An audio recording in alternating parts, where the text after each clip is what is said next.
Want to know how to join a clan using global chats in Raid Shadow Legends? Well, no worries. In this video, I'm going to show you an easy step-by-step guide on how you can do it. It's super simple and under a minute, so let's get straight to it. Now, first things first, you can just simply open up your Raid Shadow Legends application. So we have also created a video on how to install and download Raid Shadow Legends, so make sure to watch it. So once I've done all of that, you should be under this interface right here.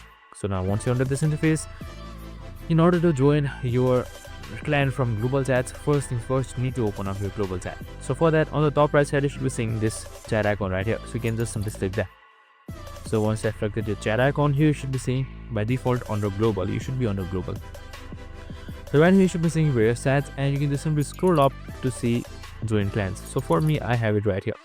So you can just simply click join clan right here, and you should be automatically joined into a clan in Raid. And that's it. Super simple and easy. Now you can just simply hit towards clan, and you can just simply see your clan being joined. I hope this video helped. If it did, make sure to like, subscribe, and tune in with us for more of these videos.